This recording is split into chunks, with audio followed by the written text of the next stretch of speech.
এসো ইলম শিখি, এসো ইলম শিখি, এসো ইলম শিখি, এসো ইলম শিখি। আলহামদুলিল্লাহি রাব্বিল আলামিন ওয়াসসালাতু ওয়াসসালামু আলা সাইয়্যিদিল মুরসালিন আম্মা বা'দু ফাআউযু বিল্লাহি মিনাশ শাইতানির রাজীম বিসমিল্লাহির রহমানির রহিম। আসসালাতু ওয়াসসালামু আলাইকা ইয়া রাসূলাল্লাহ ওয়া আলা আলিকা ওয়া আসহাবিকা ইয়া হাবিবাল্লাহ। আসসালাতু ওয়াসসালামু আলাইকা ইয়া নবিয়াল্লাহ ওয়া আলা আলিকা ওয়া আসহাবিকা ইয়া নূরাল্লাহ।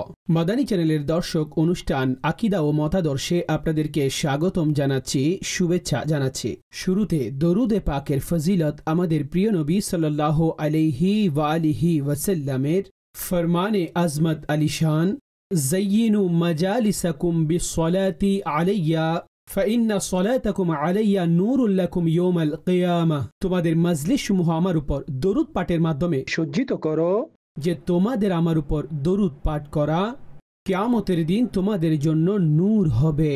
সাল্লু আলাল হাবিব সাল্লাল্লাহু তাআলা আলা মুহাম্মদ সাল্লাল্লাহু আলাইহি ওয়া আলিহি ওয়াসাল্লাম।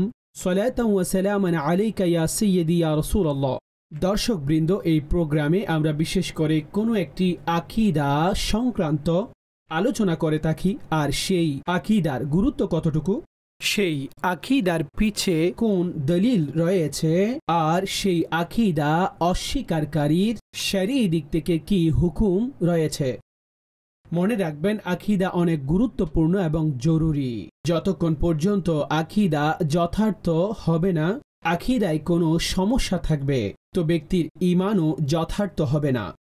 কারণ দ্বীনের প্রয়োজনীয় বিষয়সমূহের মধ্যে কোনো একটিকেও যে কোনো ব্যক্তি অস্বীকার করলে, সে এমন যেভাবে সবকিছুর অস্বীকার করল, সে ইসলামের সীমানা থেকে বের হয়ে যাবে।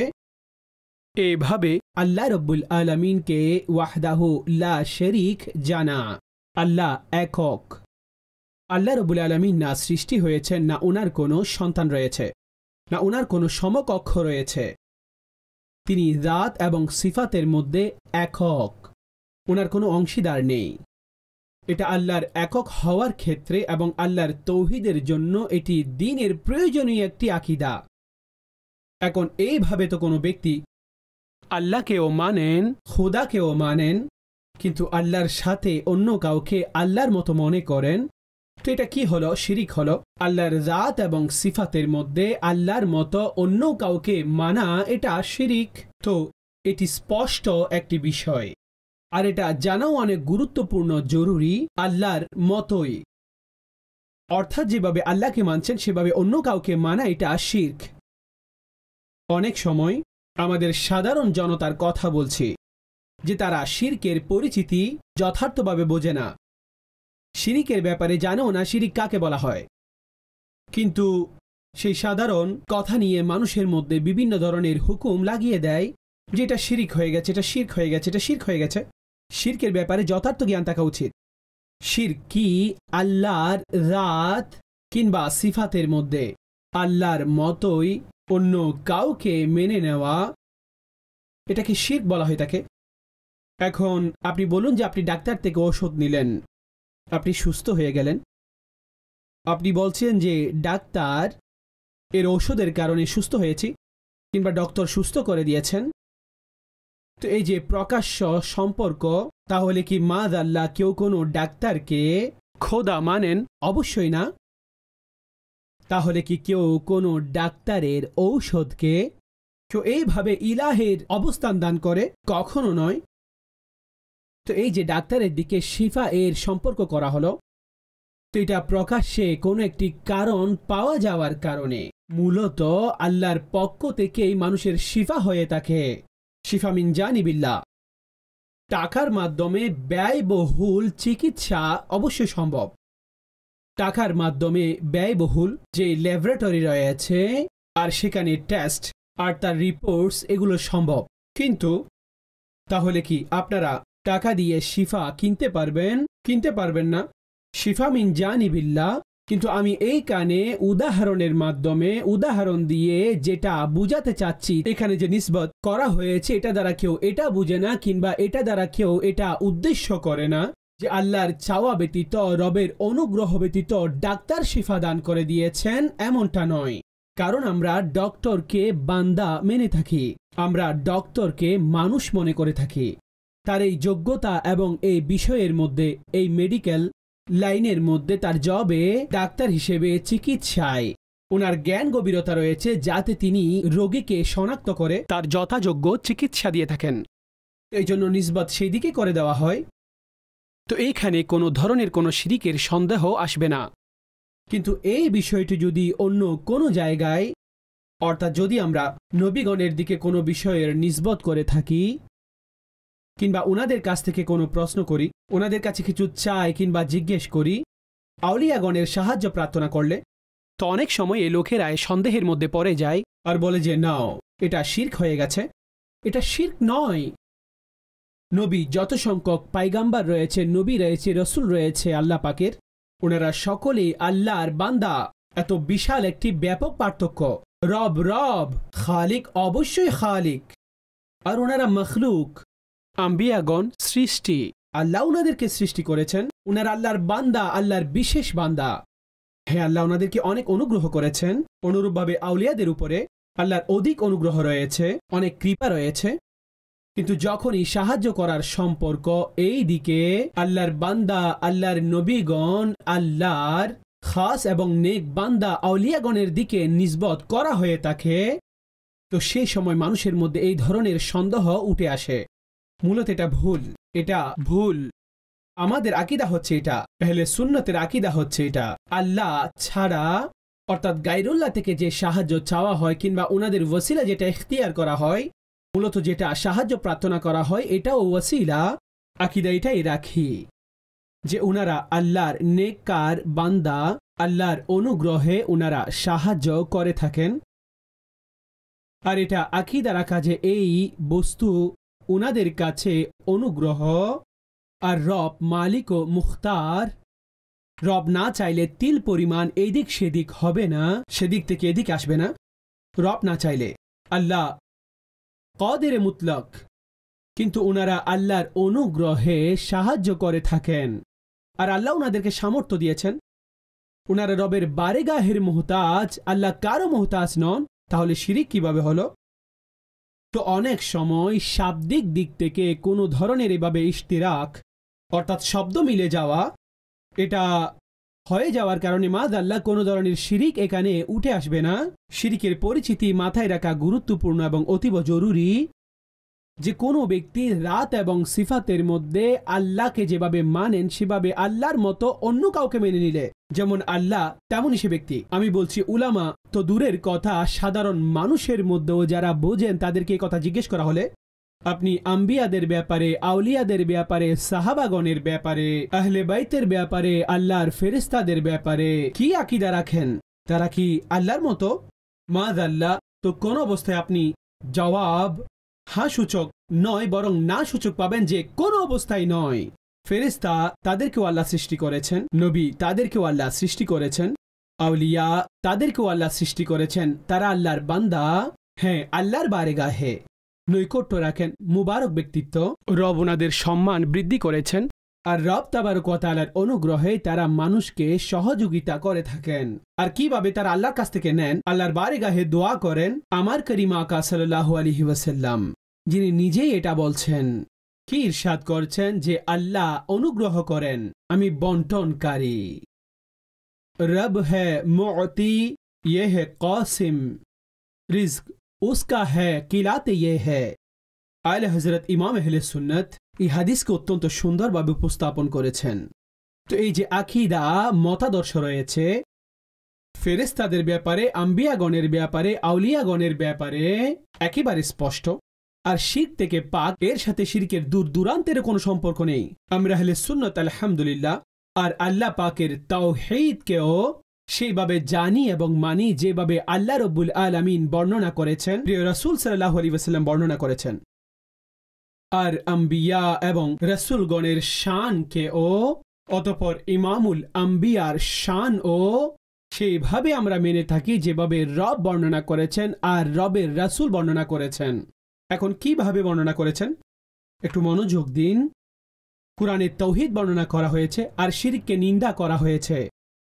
শিরক এমন গুনাহ ইন্নাল্লাহা লা ইয়াগফিরু আন ইউশরাকা বিহি ওয়া ইয়াগফিরু মা দুনা যালিকা লিমান ইয়াশা। শিরক আল্লাহ কখনো মাফ করবেন না, আর শিরক ব্যতীত যা কিছু আল্লাহ মাফ করে দিবেন। ইন্না শিরকা লা যুলমুন আযীম, নিঃসন্দেহে শিরক অনেক বড় গুনাহ। যুলমে আযীম, অনেক বড় গুনাহ। আল্লাহর সাথে কাউকে শরীক করো না। তো শিরক এ ব্যাপারে নিন্দা করা হয়েছে। তৌহিদের ব্যাপারেও আল্লাহ বর্ণনা করে দিয়েছেন এবং প্রিয় রাসূল সাল্লাল্লাহু আলাইহি ওয়াসাল্লামকে বললেন, আপনার জবানে আপনি বর্ণনা করুন, কুল হুয়াল্লাহু আহাদ আল্লাহুস সামাদ লাম ইয়ালিদ ওয়া লাম ইউলাদ ওয়া লাম ইয়াকুল লাহু কুফুয়ান আহাদ। হে মাহবুব, আপনি বলে দিন, আল্লাহ একক, তিনি অমুখাপেক্ষী, না জন্ম নিয়েছেন, না ওনার কোনো সন্তান রয়েছে, আর না ওনার কোনো সমকক্ষ রয়েছে। তিনি আপন জাতের মধ্যে একক, তিনি সিফাতের মধ্যে একক।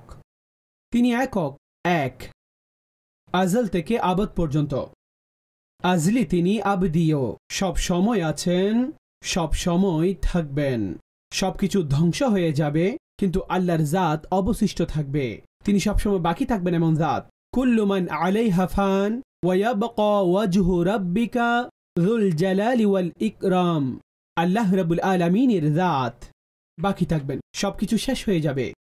তো রব তাআলা আপন তৌহিদকেও বর্ণনা করে দিয়েছেন, কিন্তু যা আম্বিয়াগণের ব্যাপারে সেটাও আল্লাহ বর্ণনা করে দিয়েছেন। আমরা নবী করিম সাল্লাল্লাহু আলাইহি ওয়াসাল্লামের জাতের প্রতি ওসিলা ইখতিয়ার করার ব্যাপারে যদি আমরা বর্ণনা করে থাকি, আপনি দেখুন কুরআনে মাজিদ ফুরকানে হামিদের মধ্যে আল্লাহ রাব্বুল আলামিন ইরশাদ করছেন, ওয়াবতাগু ইলাইহিল ওয়াসিলা। হে ইমানদারেরা, আল্লাহকে ভয় করো আর ওনার দিকে ওয়াসিলা তালাশ করো। এটা কেমন ওয়াসিলা যে ওনার দিকে পৌঁছতে হবে? এটা কেমন ওয়াসিলা? আল্লাহ পাকের নৈকট্য অর্জনের জন্য আমলের ওয়াসিলা সমূহ আর রাতের ওয়াসিলা ইখতিয়ার করা, যে কুরবে ইলাহি পাওয়া, আল্লাহর নৈকট্য পেয়ে যাওয়া, তো এটা ওয়াসিলা, এটা সেই দিকে যাওয়ার ওয়াসিলা এবং মাধ্যম। তো এটা আমাদের আল্লাহ হুকুম দিয়েছেন। হযরতে আদম আলাইহিস সালাম আল্লাহর বারগাহে আপন সেই কাজের জন্য মাপ চেয়েছেন, দোয়া করেছেন, দরখাস্ত পেশ করেছেন। কুরআন ইরশাদ করছেন, ফাতালাক্কা আদামু মির রাব্বিহি কালিমাতিন ফাতাবা আলাইহি। আল্লাহর পক্ষ থেকে জানিয়ে দেওয়া হয়েছে ওনাকে, সেই কালিমাগুলো জানিয়ে দেওয়া হয়েছে আদম আলাইহিস সালামকে। আর অতঃপর সেই কালিমাগুলো কোন কালিমা ছিল? যে কালিমাগুলো ওনার দোয়াতে অন্তর্ভুক্ত হওয়ায় আল্লাহ ওনার দোয়াসমূহ কবুল করে নিয়েছেন। আদম আলাইহিস সালাম আল্লাহর বারগাহে দোয়া করেছেন, আর একবার এই পদ্ধতিতে দোয়া করেছেন, আল্লাহুম্মা ইন্নী আসআলুকা বিহাক্কি মুহাম্মাদিন আন তাগফির লি। হে আল্লাহ, মুহাম্মদ সাল্লাল্লাহু আলাইহি ওয়াসাল্লামের ওসিলায় আমি আপনার বারগাহে দোয়া করছি, আমার মাগফিরাত দান করুন, ক্ষমা করে দিন, সে অপরাধ ক্ষমা করুন। তো আল্লাহর পক্ষ থেকে ফরমান আসলো, হে আদম, কাইফা আরাফতা মুহাম্মাদা, মুহাম্মদকে কিভাবে চিনলেন? এখনো তো জন্ম লাভ করেননি। তো আদম আলাইহিস সালাম বললেন, হে আল্লাহ, যখন আমাকে সৃষ্টি করা হয়েছে, তাখলিক করা হয়েছে, তখন আমি আরশের উপরে দেখেছিলাম যেখানে আপনার নাম রয়েছে, সেখানে আপনার সাথে মুহাম্মদ নামটিও ছিল। তো আমি বুঝে গেলাম যেই হাস্তির নাম আপনি আপনার নামের সাথে যুক্ত করে রেখেছেন সেটা অবশ্যই মকবুল হবে। তো হুকুম আসলো, যদি ওনাকে সৃষ্টি করা না হতো তো আপনাকে সৃষ্টি করা হতো না। আর অন্যান্য রেওয়ায়েতে আরো অনেক বাক্য রয়েছে, যদি মাহবুবকে সৃষ্টি করা না হতো, না আল্লাহ আসমানকে সৃষ্টি করতেন, না সূর্যকে, না চন্দ্রকে, কিছুই সৃষ্টি করতেন না, দুনিয়াও বানাতেন না। এই সব কিছু সাজিয়েছেন তো কেন? যে মাহবুব সাল্লাল্লাহু আলাইহি ওয়াসাল্লাম দুনিয়াতে প্রেরিত হয়েছেন। এখন এই যে আল্লাহর বারগাহে সেই অপরাধের ক্ষমা পাওয়ার জন্য যে ওয়াসিলা দেওয়া হয়েছে, সেটা নবী পাক সাল্লাল্লাহু আলাইহি ওয়াসাল্লামের ওয়াসিলা। আমাদের প্রিয় নবী সাল্লাল্লাহু আলাইহি ওয়াসাল্লাম, তিনি যখন হযরতে মাওলায়ে কায়নাত আলীউল মুর্তজা কাররামাল্লাহু তাআলা ওয়াজহুল করিম, ওনার সম্মানিত মাতা হযরতে সৈয়দাতুনা ফাতেমা বিনতে আসাদ রাদিয়াল্লাহু তাআলা আনহা, যিনাকে নবী পাক সাল্লাল্লাহু আলাইহি ওয়াসাল্লাম উম্মি বলতেন, যে তিনিও আমার মা, উনি যখন মৃত্যুবরণ করলেন, তো হুজুর সাল্লাল্লাহু তাআলা আলাইহি ওয়াসাল্লাম ওনার জন্য যে দোয়া করলেন, হে আল্লাহ, আমার মা ফাতেমাকে ক্ষমা করে দিন। কোন ওয়াসিলায়? আমার ওয়াসিলায়, আর আমার পূর্বে যত সংখ্যক নবী এসেছেন ওনাদের সবার ওয়াসিলায় আপনার বারগাহে আমি এই দোয়া করছি, আমার মা অর্থাৎ ফাতেমা বিনতে আসাদের কবরকে প্রশস্ত করে দিন। এটা হুজুর সাল্লাল্লাহু আলাইহি ওয়াসাল্লাম নিজেই ওয়াসিলার সাথে তিনি দোয়া ইরশাদ করছেন, তিনি দোয়া করছেন। তো ওয়াসিলা ইখতিয়ার করা কিংবা ডাইরেক্ট আল্লাহর নবীগণের সাথে ওলিগণের সাথে, আউলিয়াগণের সাথে ওনাদের কাছ থেকে কোনো ধরনের সাহায্য চাওয়া, এটাও মূলত সেইটাই যে ওনাদেরকে আল্লাহর বারগাহে ওসিলা বানানো হচ্ছে।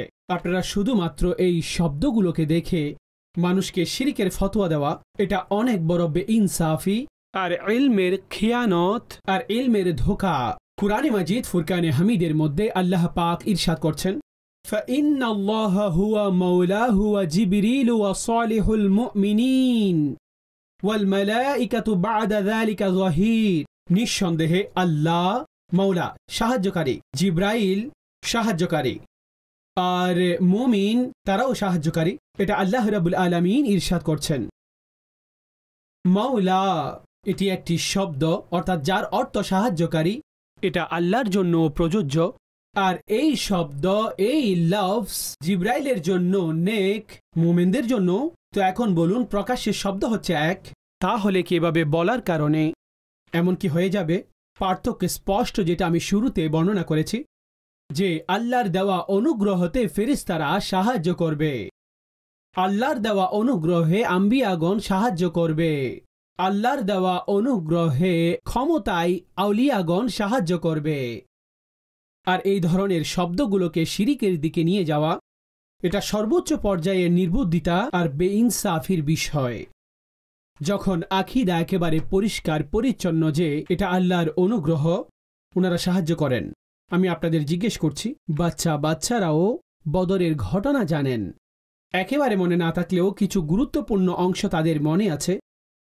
যদি এটা একেবারে সাধারণ স্কুলের বাচ্চাদেরকেও জিজ্ঞেস করা হয় যে বাবা এটা বলো, বদরের যুদ্ধে আল্লাহ কিভাবে সাহায্য করেছিলেন, তো বাচ্চারাও বলে উঠবে, বদর যুদ্ধে আল্লাহ পাক ফেরেশতাদের নাজিল করেছিলেন, ফেরেশতারা সাহায্য করেছিলেন। সাহায্য তো আল্লাহই করেছিলেন, কিন্তু সেখানে মাধ্যম কাদেরকে বানিয়েছিলেন? ফেরেশতাদেরকে। ফেরেশতারা সাহায্য করেছিলেন। এখন বলুন যে যখন আল্লাহ ফেরেশতাদেরকে এই ক্ষমতা দান করেন, তাহলে কি নবীদেরকে ক্ষমতা দিতে পারেন না? আপন নেক বান্দাদেরকে কি এই ক্ষমতা দিতে পারেন না? অবশ্যই দিতে পারেন, দিয়ে থাকেন এবং দেন। এই কারণে তো আমরা তাদের কাছে চাই আর ওনাদের কাছে সাহায্য প্রার্থনা করি। আর এই ব্যাপারে আকীদা হচ্ছে ওনারা আল্লাহর দেওয়া অনুগ্রহে আর আল্লাহর কাছ থেকে প্রাপ্ত হয়ে মানুষের সাহায্য ওনারা করে থাকেন। তো যখন আকীদা এতটা স্পষ্ট, যথার্থ, তখন এখানে কোনো ধরনের শিরিকের সন্দেহ থাকা উচিত নয়। আমাদের প্রিয় নবী সাল্লাল্লাহু আলাইহি ওয়াসাল্লামের একটি হাদিস রয়েছে, যখন তোমরা এমন কোনো জনশূন্য জায়গার মধ্যে হারিয়ে যাও, তো সেখানে কি করবে? আইনুনি ইয়া ইবাদাল্লাহ, হে আল্লাহর বান্দা আমাকে সাহায্য করুন। বললেন যে আল্লাহর কিছু এমন বান্দা রয়েছেন, তোমরা তাদেরকে দেখতে পাও না, অর্থাৎ তারা মানুষের সাহায্যে পৌঁছে যায়। এখন সে সমস্ত বান্দারা কারা? তারা আল্লাহর নেক বান্দা, তারা সাহায্যের জন্য পৌঁছে যায়। আমাদের আকীদা একেবারে পরিষ্কার, একটি শব্দ, সাহায্যের শব্দ আসলো, তাতে মাযআল্লাহ কোনো ধরনের শিরিক হয় না। না হয় একটি শব্দ আল্লাহর জন্য, সেই শব্দ বান্দার জন্য বলা হয়েছে, তাহলে কি মাযআল্লাহ শিরিক হয়ে গেল? আল্লাহর জন্য রহিম, নবী করিম সাল্লাল্লাহু আলাইহি ওয়াসাল্লামের জন্য রহিম। আল্লাহ রউফ, নবী করিম সাল্লাল্লাহু আলাইহি ওয়াসাল্লামের জন্য রউফ। এটা তো কুরআন, এটা বর্ণনা করছেন রাসূলুল্লাহ সাল্লাল্লাহু আলাইহি ওয়াসাল্লামকে, হারিসুন আলাইকুম বিল মুমিনিনা রাউফুর রহিম। ওনাকে বলা হয়েছে শহীদ আল্লাহ পাকের জন্য, আর একই শব্দ সৃষ্টির জন্য হয়ে থাকে। অনুরূপভাবে এমন অনেক শব্দ রয়েছে। তো পার্থক্য অবশ্যই বুঝতে হবে। যেখানে পার্থক্য আমরা বুঝবো না, তখন সেই ধরনের সন্দেহের মধ্যে পড়ে যাব। অনুরূপভাবে ব্যক্তি যখন কোনো পশুর সম্পর্ক আউলিয়াগণের দিকে করে দেয়, এটা অমুক বুজুর্গের নামের ছাগল, এটা গৌসে পাকের নামে ছাগল, এটা দাতা সাহেবের নামে ছাগল, তো কিছু মানুষ এতেই সন্দেহের মধ্যে পড়ে যায়। ছাগল তো আল্লাহর নামে, এইভাবে পশু আল্লাহর নামেই, আর তারা সেই সমস্ত আয়াত উল্লেখ করে দিবে যাতে গায়রুল্লাহর নাম উল্লেখ করা হয়েছে, সেটা খেও না।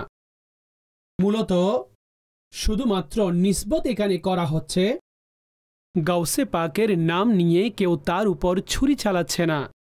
গৌসে পাকের নামের উপরে, দাতা সাহেবের নামের উপরে, কিংবা ফরিদউদ্দিন গঞ্জ শেখর রহমতুল্লাহি তাআলা আলাইহির নামের উপরে, কিংবা খাজা গরিবে নওয়াজ রহমতুল্লাহি তাআলা আলাই ওনার নামের উপরে, অর্থাৎ ওনাদের নাম নিয়ে পশুর উপরে ছুরি চালানো হচ্ছে না, পশু জবাই করা হচ্ছে না। আর সেই শব্দ বলার মাধ্যমেও আমি আপনাকে জিজ্ঞেস করছি, যদি একেবারে মুসলমানদের বাচ্চাদের কাছ থেকেও জিজ্ঞেস করেন এটা দাদা সাহেবের নামে ছাগল, এটা জবাই করার সময় কি বলবেন, তো একেবারে বাচ্চারা বলবে বিসমিল্লাহি আল্লাহু আকবার, বিসমিল্লাহি আল্লাহু আকবার, বিসমিল্লাহ পড়বে, আল্লাহু আকবার পড়বে, আল্লাহর নাম নেওয়া হবে।